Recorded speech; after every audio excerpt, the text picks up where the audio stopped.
موضوع روایات میں سے جیسے فضائل میں موضوع روایات ہوتی ہیں، فضائل کو ایک معنی کر ہم وعدہ بھی کہہ سکتے ہیں کہ اس عمل پر اللہ نے یہ وعدہ رکھا ہے، اسی وعدے کو فضیلت کی شکل میں بیان کرتے ہیں۔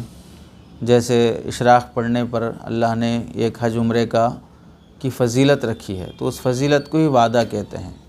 تو اصطلاح میں اسے کہتے ہیں وعدے اور وعید۔ تو جو نیکیاں ملتی ہیں انہیں وعدہ کہا جاتا ہے، اور جو اللہ کی طرف سے عذاب ہوتا ہے انہیں وعید کہا جاتا ہے۔ تو وعدوں پر جس طرح روایات گھڑی جاتی ہیں، ویسے وعیدات پر بھی گھڑی جاتی ہیں۔ جو عذابات ثابت نہیں ہیں، گناہ کی شدت کو بتانے کے لیے، جرم کی شدت کو بتانے کے لیے بھی وعید گھڑی جاتی ہے۔ انہی میں سے ایک موضوع روایت ہے، آپ علیہ السلام کی طرف منسوب کر کے نقل کی جاتی ہے کہ جس بندے نے ایسی جگہ نگاہ ڈالی جہاں پر نگاہ ڈالنے سے منع کیا گیا ہے، تو اسے ایک نظر کے بدلے میں جہنم میں 40 سال تک جلنا پڑے گا۔ اب ظاہر سی بات ہے، غیر محرم عورت کو دیکھنا، چاہے وہ فون میں دیکھیں، چاہے سڑک پر دیکھیں، کہیں بھی دیکھیں، اتنی تو بات ہے کہ گناہ کبیرہ ہے۔ اس سے بعض مرتبہ ایمان کا نور چھن جاتا ہے، عبادات کی توفیق چھن جاتی ہے۔ اس سے پہلے بھی آ گئی تھی بات بد نظری سے کے گناہ سے متعلق، لیکن ایک نظر پر 40 سال تک جلنے کی جو بات ہے، یہ بات سندن ثابت نہیں ہے، تو آپ علیہ السلام کی طرف منسوب کر کے بیان کرنا جائز نہیں ہے۔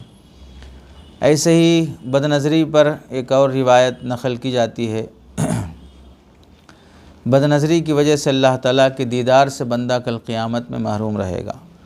تفصیلی واقعہ یہ نقل کیا جاتا ہے کہ حسان بن ثابت رضی اللہ تعالیٰ عنہ عید کے دن باہر تشریف لائے اور عید کی نماز پڑھ کر اپنی اہلیہ کے پاس آئے، تو اہلیہ نے کہا کہ اے حسان، آپ نے آج کتنے ملیح چہرے والوں کو دیکھا ہے، ملاحت یعنی چکنے چہرے والوں کو دیکھا ہے۔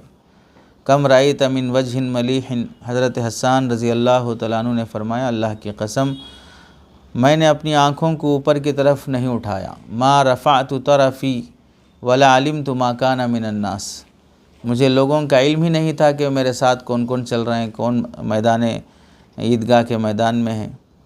اور میں نے رسول اللہ صلی اللہ علیہ وسلم سے سنا ہے، وَلَقَدْ سَمِعْتُ رسول اللہ صلی اللہ علیہ وسلم يَقُولُ مَنْ نَظَرَ إِلَى مَا لَا يَحِلُّ لَهُ حَرَّمَ اللَّهُ عَلَيْهِ النَّظَرَ إِلَى وَجْهِهِ وَأَلْقَاهُ فِي النَّارِ۔ جب بندہ کسی ایسی چیز کی طرف دیکھتا ہے جس کا دیکھنا حلال نہیں تھا، تو اللہ تعالیٰ اس شخص پر اپنے دیدار کو حرام کر دیں گے اور اسے جہنم میں ڈال دیں گے۔ تو یہ واقعہ نقل کیا جاتا ہے۔ تو یہ واقعہ حضرت حسان رضی اللہ تعالیٰ عنہ کی طرف منسوب، اور پھر اس واقعے میں جو بات بیان کی گئی کہ حرام چیز پر نظر ڈالنے سے اللہ تعالیٰ اسے اپنے دیدار سے محروم کرتے ہیں، حرم اللہ علیہ النظر الی وجہہ والقاہ فی النار، اور جہنم میں ڈالیں گے۔ یہ دونوں وعید، دونوں باتیں آپ علیہ السلام سے سندن ثابت نہیں ہے، تو منسوب کر کے بیان کرنا جائز نہیں ہے۔ البتہ اتنی بات ہے کہ بد نظری کا گناہ ہوگا، اور اس گناہ پر اللہ کیا عذاب دیں گے، وہ عذاب اللہ تعالیٰ اس وقت پتہ چلے گا، لیکن ایسی یہ جو ثابت نہیں ہے اسے بیان نہیں کرنا چاہیے۔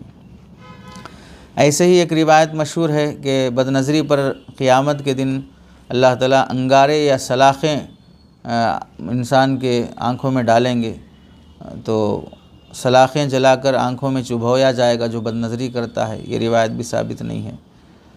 ایسی ایک روایت یہ بھی نقل کی جاتی ہے کہ جس نے کسی اجنبی یعنی غیر محرم عورت کی طرف دیکھا، تو قیامت کے دن اس کی آنکھ میں انگارے ڈالے جائیں گے، اور ایک حدیث میں آتا ہے کہ اس کی آنکھ میں قیامت کے دن فرشتے لوہے کی سلاخیں ڈالیں گے۔ روی انہ علیہ السلام قال من نظر الی امرأۃ اجنبیۃ حراما ملأ اللہ تعالی عینہ یوم القیامۃ نارا، اللہ تعالیٰ قیامت کے دن اس کی آنکھوں کو آگ سے بھر دیں گے۔ تو بد نظری کا گناہ ہوگا، اس پر عذاب بھی ہوگا، لیکن یہ عذاب جو یہاں نقل کیا جا رہا ہے، یہ روایت چونکہ سندن ثابت نہیں ہے، اس لیے بیان نہیں کرنا چاہیے۔ ایسے ہی ایک روایت، موضوع روایت میں سے یہ بھی ہے کہ ایک آدمی نبی کریم صلی اللہ علیہ وسلم کی خدمت میں حاضر ہوا اور کہنے لگا کہ اللہ کے نبی، مجھے اپنی بیوی پر بھروسہ نہیں ہے۔ بھروسہ نہیں ہے کا مطلب میری غیابت میں وہ کسی اور سے بد اخلاقی کا معاملہ کرتی ہو، تو آپ علیہ السلام نے ارشاد فرمایا تو اپنی نگاہیں غیروں کی عورتوں سے محفوظ کر لے تو اللہ تعالیٰ تیری بیوی کی حفاظت فرمائیں گے۔